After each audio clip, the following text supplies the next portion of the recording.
Hi, this is week 4, the informative speech, and my topic is capital punishment. Capital punishment has been in practice since the time before Christ. Today, capital punishment is a heavily debated issue. You're either for it or you're against it. There's no middle ground with this issue, death sentences. Today, we're going to look at it from a neutral standpoint. This speech is in no way politically charged, or it does not represent my opinions, views, or biases. This is purely a speech that is just going to give you some more information about capital punishment and kind of bring into light what it is and how it came to be. Okay, so we're going to go ahead and go into a little bit of the history. Okay, so capital punishment has been in existence since as far back as 5th century BC. They actually found it written in the 12 tablets of law that the Roman Empire used. See, capital punishment, it was originally brought over from, it has European influences. Back when it was North America, it wasn't the United States yet. The colonies brought over, their influences from Europe. They were European settlers.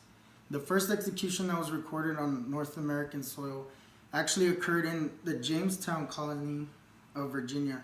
They executed Captain George Kendall, and they convicted him for being a spy for Spain. This was the first ever execution that was recorded.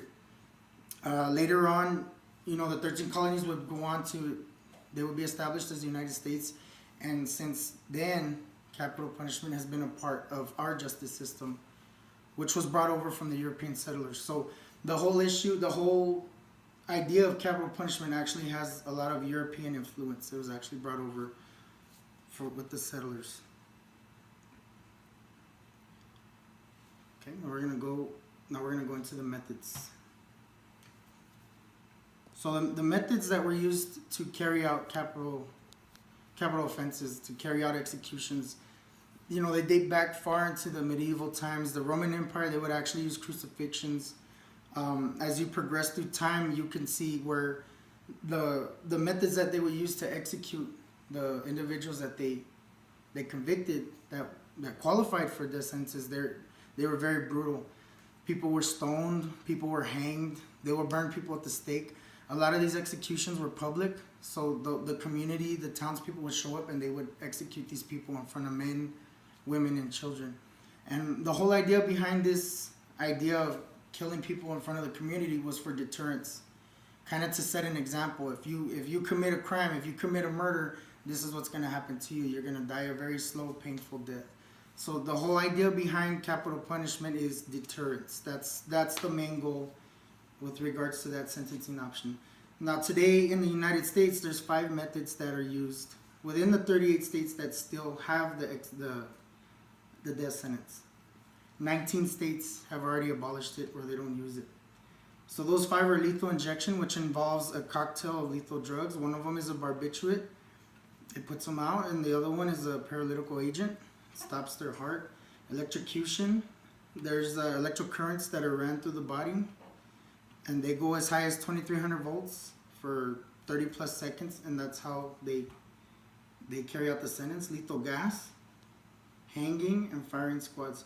Now each of the 38 states, they have 2. There's a primary method and there's a secondary method, and that's as a contingency just in case if the primary can't be carried out, that it's unconstitutional.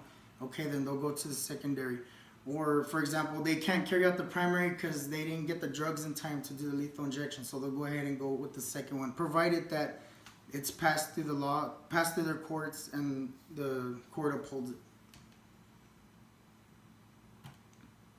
So research. As I said in my introduction, the whole idea behind capital punishment and death sentences is deterrence. That is the main goal behind this sentencing option, or any sentencing option really. But the theory behind deterrence is that people see the sentence that is carried out, say for example execution, and it deters them from committing those same acts because they don't want to die. So that's one of the people that are for the death penalty. That's one of the arguments that they have. It's deterrence. It brings justice. It brings the victims peace. And some that are against it, as you can tell, in 2016 we ranked 7th in the world, only killing 32. Now that's the first time in a decade that we've ranked that low. Usually we've been in the top 5. So that tells you right there the direction that the United States is going in with regards to this sentencing option. 19 states have already abolished this act, so they don't carry out these types of sentences anymore. They just give them determinate life sentences in prison. And one thing that's kind of funny is on the southern states where they do have death sentences and capital punishment, the capital crime rate is actually higher as opposed to the northern states where it's not, where it's abolished for the most part. So they're saying if deterrence, if that was the true reasoning behind death sentences, well, in the South, why is there such a high capital crime rate where there is the death sentence as opposed to the northern states where there is no death sentence and those rates are significantly lower?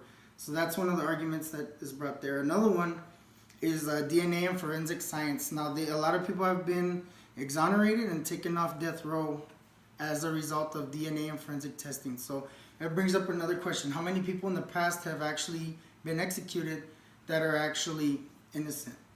So that's another issue right there. So now that we've gone over capital punishment a little bit, now it's up to you to decide, do you execute or do you not? Is it a death penalty or a life sentence? What is appropriate? It depends on you. It depends on the person. It depends on your cultural upbringing. It depends on a lot of things. I know for me personally speaking, and this is my personal opinion, I don't really believe in the death sentence, but when I hear the things that they did, then yes, in some cases I feel that it is appropriate. And as far as taxpayer money goes, I don't think it's fair that they sit on our dime eating and getting medical treatment and they live another 60 years and then they die when we could just carry out the sentence right away and save ourselves money. So those are my personal views. That is no way involved in this speech. And like I said, each and everybody's views are diverse and they're specific to your cultural upbringing and your background.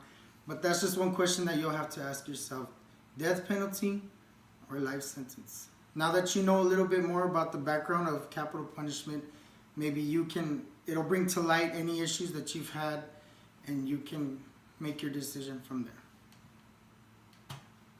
And this is my reference and works cited page in case you guys want to check out any other references, or if you want to get any more information, a little bit more in-depth history, you can go to any one of these websites and there's information there. That's my speech, and we'll see you in week 5. Thank you.